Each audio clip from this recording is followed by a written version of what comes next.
Hey, morning. I'm Christo, and welcome to Diamond Cornerstone.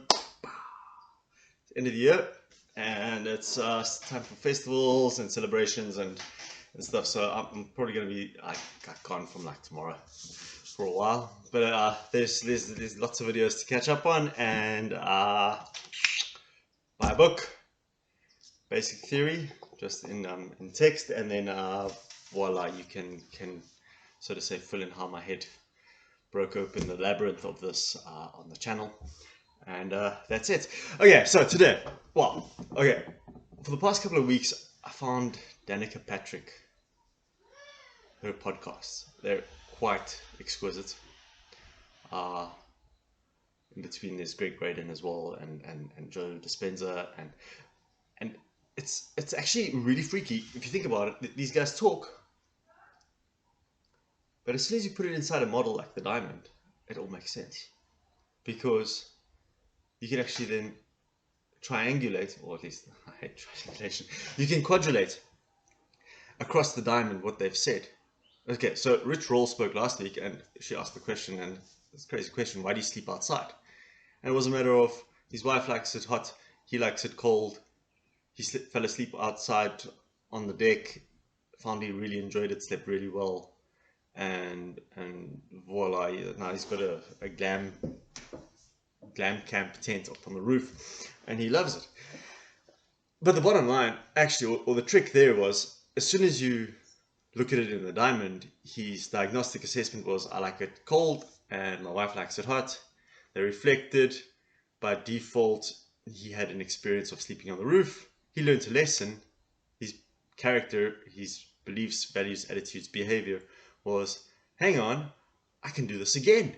And voila, he's following a diamond 101. And guess what? It's not about right or wrong. It's a preference. Every diamond has a place. We're living in a society of either or, and it's actually been for a long time, because if we look at like religious wars and fencing and political strife and economics and people trying to force their way down on you, actually it's not. It's all about respect the diamond. The oak tree doesn't condemn the grass standing next to it. Both of them have a perfect place in the environment. One actually holds the soil, the other one holds different soil. I was speaking to someone yesterday about what is it? Environmental reform, as in how does the environment reform itself? Okay, so the forest fire goes through, kills everything. Okay, first thing you'll get what are called pioneer plants, your weeds, but they're pioneer plants. They're annual, maybe biannual, and they basically stabilize the soil, start adding nutrients, and then along come your shrubs, and a shrub's lifespan's 5 to 10 years usually. And then while the shrubs are providing shade, the little baby dinky trees, woohoo, they pop up. They all have a place in the ecology, in the system. And that's how the diamonds work in the commemoration of being human. And it's quite beautiful, because that's how we build communities. You've got your agricultural sector, and that feeds your wholesale and retail. And wholesale and retail also sources in from outside things that can't be found locally. And we've actually done this a number of times in society. We've done it on mines and mining towns and military towns. Things like London. London was originally a Roman outpost, and in Britannia, and we did it with New York, we did it with Chicago, we did it with what's that place in Nevada? I think it's Las Vegas. It was a place. The whole city was designed originally, I believe, and I'm talking under correction, but what I heard was the gangs. The gangs basically used it as like a money laundering system to clean the money through the casinos. Oh, voila. But a city grew up and people were there, and let's put it this way, it's never the miners who make the money. It was the guys who owned the shops and the hotel and the food and the water and the alcohol. And that's how how cities have actually come about forever. That's how society, and the guy who sells, the greengrocer, the vegetable guy, he doesn't take offense with the hardware guy, because they know society needs both. We need fresh veg, and we need wire, and we need pliers, and we need spades. And those two shops, they function totally perfectly well. When they build a mall, each shop actually has a very much a niche in the market. You've got your burgers, and you've got your Chinese, and you've got your chicken, and they're not competing, but they're providing for the tastes and flavors of society. And that's what makes diamond theory so cool, especially when we start putting diamonds together. Because, okay, so city development, or I went and looked at rural development, so all we basically need is you've got to put your agriculture in, a distribution center through wholesale and retail. You've got to get a cash cow, aka a production system of sorts that brings money in from outside, and health and wellness, because people always have to have monitoring of the current health demographic of a town or community. It helps.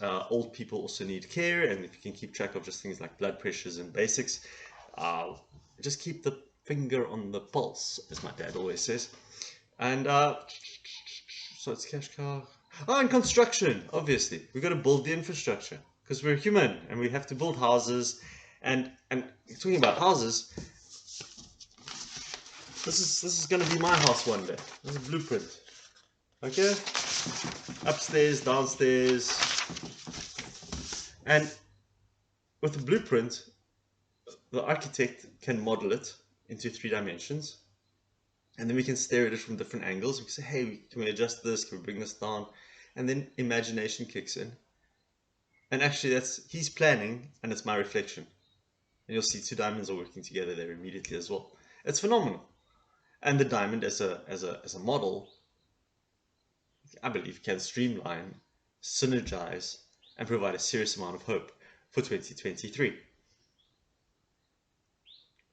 And that's basically it. So thanks, Danica. Thanks, Greg. Thanks, Rich. Thank you, Zach.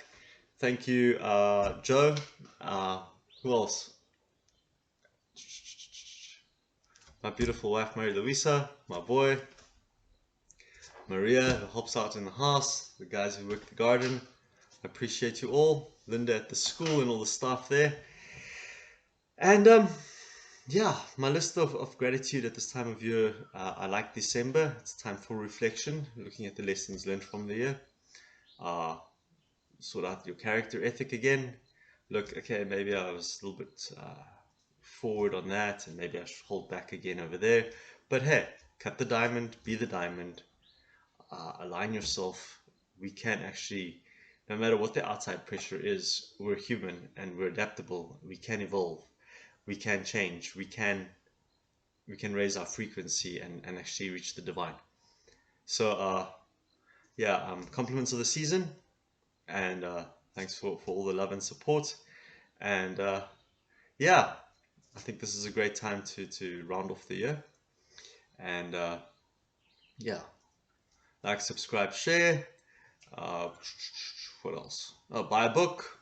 You'll get the basic how I experienced it on day 1, 19 April 2002, and then haven't stopped thinking about it and working it and seeing how it's an application for everything from landscaping to underground mining machines to hairdressing, and primary agriculture, secondary agriculture, production. Yeah, and then the fun begins when you actually look at other models and you see how they fit in, whether it's on the 1 dimension, 2 dimensions, 3 or 5 dimensions of the diamond, and then seeing how diamonds work together. So yeah, buy a book, catch up on the YouTube channel, and yeah, let's take diamond theory far and wide, and we can use the model as a cornerstone for our new Earth and 2023. May it be a year of many blessings, and yeah, let's raise vibration, raise frequency, raise our energy, raise our consciousness.